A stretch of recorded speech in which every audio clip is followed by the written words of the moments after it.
Nhà ăn trơ thế. Mẹ ăn trộm được đâu ấy? Chơi làm sao bằng cái mặt này? Sao mẹ nói con thế? Suốt ngày đi ăn trực, chẳng cho mẹ được cái gì. Ai bảo mẹ thế? Mẹ đợi ơn tí.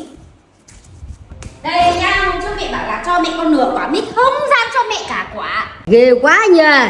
Còn 2 quả luôn. Thế mày định để cho tao ăn để tao tiểu đường à? Rồi thế nào mẹ cũng nói được.